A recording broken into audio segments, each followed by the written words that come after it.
Boyfriend and I had been together for 6 years, work our day jobs together, and also run a side business together. He's my best friend, and despite managing to get past and through a lot together, he hasn't proposed. His family is starting to pressure us to get married, but he said he hasn't decided yet. He has said that he wants to get married and have a ton of kids, so what he means is, he hasn't decided if he wants to marry me. My ego is a little hurt. What else does he need to know that he hasn't already learned in almost 7 years? Is indecision the same thing as a decision in this case? We both started therapy separately very recently to work through some trauma and cope with anxiety. I don't know if I should wait to see if he'll come to some kind of epiphany in therapy, or if I should leave and save the decision for him. I love him a lot, and for a long time I saw a future with him. But recently I'm starting to accept signs that he just doesn't love me as much as I love him. How do I know if he loves me or if he just doesn't want to be alone? We don't live together, we won't live together until we are married. He has stayed over for extended periods of time, so we're mostly familiar with each other's habits. We are from different cultures, but I still come from a traditional family, so we have a lot of the same values. I just consider myself to be more independent. I am very uncomfortable with the idea of an ultimatum. I don't like the idea of forcing someone to make a decision out of fear or because they're backed into a corner. My communication skills are something that I'm pretty proud of, to be honest, but it's something that he struggles with. And that's one thing he wants to work on in therapy. I'm working on not projecting my fears of insecurity onto our relationship, even when he isn't communicating properly. He picked me up and I told him that after the conversation with his family, I've been feeling really insecure in our relationship. And if he's unsure if he wants to marry me, I need to know what he's unsure about. I said if we want to have kids, I really can't wait forever. He says that he is sure he wants to marry me, and he might have had a plan to propose. But when I came over, his family completely blindsided him, and now it's awkward, like they've spoiled it. I told him maybe he needs to think about if what we have is what he wants. I just feel it shouldn't be this complicated. Maybe I'm just jaded and bitter at this point and nothing will make me happy. I do believe him, he wouldn't drag me along just for the fun of it. I love him, and our lives are so wrapped up, it's very hard to leave, even if I wanted to. I just wish I could read his mind. I wanted to talk to my therapist before I made any decisions. We both had appointments the following day, and in my session she asked me if I thought I was ready for marriage. I said of course, I've known I wanted to marry him since I asked him to move out with me. 2 years into the relationship and he turned me down. She responded by rephrasing the question. She said she isn't asking if I want to marry him, but rather, is the way I currently feel about myself. The way I handle my problems and my anxiety, and the way my boyfriend and I communicate. Is the way I feel in my relationship the way I want the rest of my life with this man to be? No way came out of my mouth way before I even processed it. Stressed was in my brain in big, bold, yellow letters. Right now I need to continue to work on my issues in therapy and learn what the best version of myself is like before. I'm ready to commit to whatever future version of our lives together looks like. I've only been going for 2 months so far, and I've already seen a huge improvement in my ability to handle stress and my self-worth. I'm a 19-year-old F with 6 older siblings. My parents spent most of my childhood spending money they didn't have on my siblings, so by the time I hit my teenage years, I realized I was probably going to have to fend for myself financially when I turn 18. I started babysitting and doing odd jobs around my neighborhood when I was 14, and eventually got part-time jobs during the school year. By the time I was 16, I was working 3 jobs in the summer and 2 in addition to school. When my parents told me they couldn't pay for college, I'd already earned enough, along with scholarships, to be able to put myself through college and have plenty left over. I've continued to work during the school year, and have been able to make money during quarantine by tutoring online. The issue began a few months ago, when my eldest sister got married. My parents spent 30 grand on her wedding, taking out a second mortgage to do so. To make matters worse, my dad was furloughed 6 days after the wedding. They'd effectively dug themselves into a hole they couldn't get out of. 2 weeks ago, my mom texted me for the first time since the wedding. She didn't say hi, ask how I was, or make any small talk. She just said, "Your dad and I need a favor." When can we call you? I'd expected this. None of my elder siblings are doing well financially, and they've exhausted all other loan options, both from family and the bank. I figured they would text me, ask me to loan them a few thousand, and promise to pay it back when they could figure things out. I was absolutely willing to pitch in a few thousand, and had even considered giving them some of my tutoring jobs so they could make some extra cash. I was not, however, expecting them to demand I give them all the money, close to $40,000. I'd made from the ages of 14 to 18. The exact statement my mom had made was, "You made that money under our roof.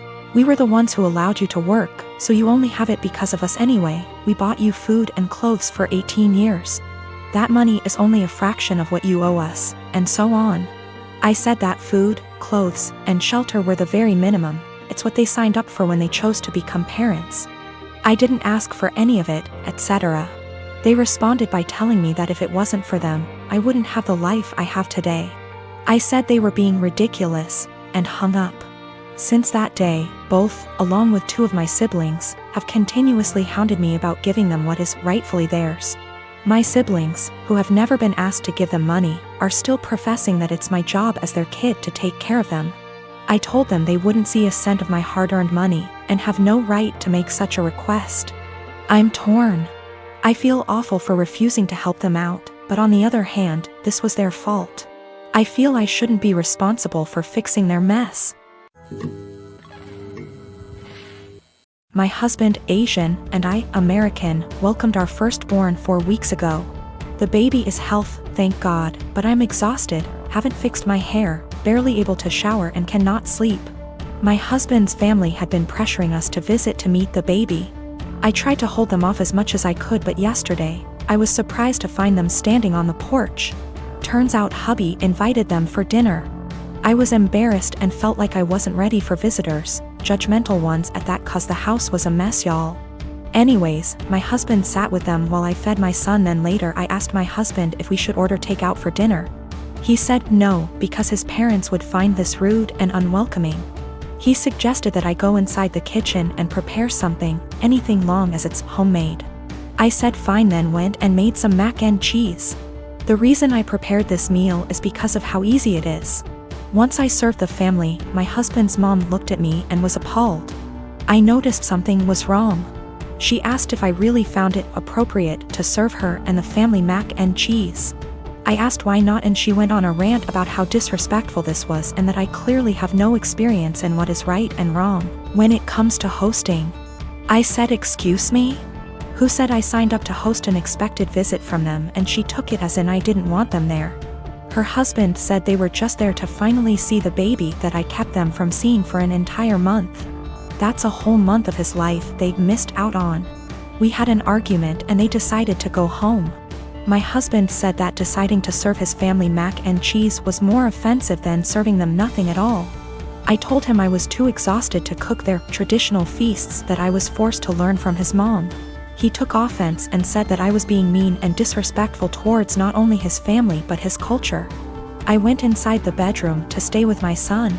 My husband stayed on the phone with his family for an hour, then kept giving me the cold shoulder, and refused to eat what I cook in support of his family. I understand how some guests might find it offensive, especially his family, but I was just trying to make a quick homemade meal like my husband wanted. Tim and I met in an English literature class our junior year of college, and we've been together the 10 years since. While he ended up going into IT, I stayed in the liberal arts track and ended up doing non-profit work after college when I realized I didn't actually want to be a school teacher. Just to say that we always assumed he'd out-earn me by a considerable margin. Though when he made more, I always insisted we split things evenly to avoid potential resentment down the road. I've had sort of a non-linear career path, but ended up switching to the corporate world. To make a long story short, my liberal arts degree and time doing non-profit work gave me a lot of skills that enable me to really excel professionally in some more niche areas. I recently started a new job as a consultant, making way more than I'd ever anticipated. When I got the offer, I told Tim that the pay was amazing, but he didn't ask about the actual amount, and I didn't want to be braggy about it, especially since I was fairly sure it was above his current income. Well, we just put in an application for a new place. And in the process of having to submit our pay stubs, it's become obvious that I make roughly 30% more than he does now. I expected him to think that was cool, since he's a feminist and has always been super supportive of my career. But instead he's started to make increasingly harsh jabs about how I cheated the system to get where I am. That no English Lit major makes more than a cybersecurity professional without cheating somehow. His major point is that I got my first job out of nepotism, which set me up to trample more qualified people who didn't have the same advantages. It's true that I got my first post-college job after being referred by a sorority sister. But it was for non-profit work making $22K year, not exactly at somebody's daddy's firm.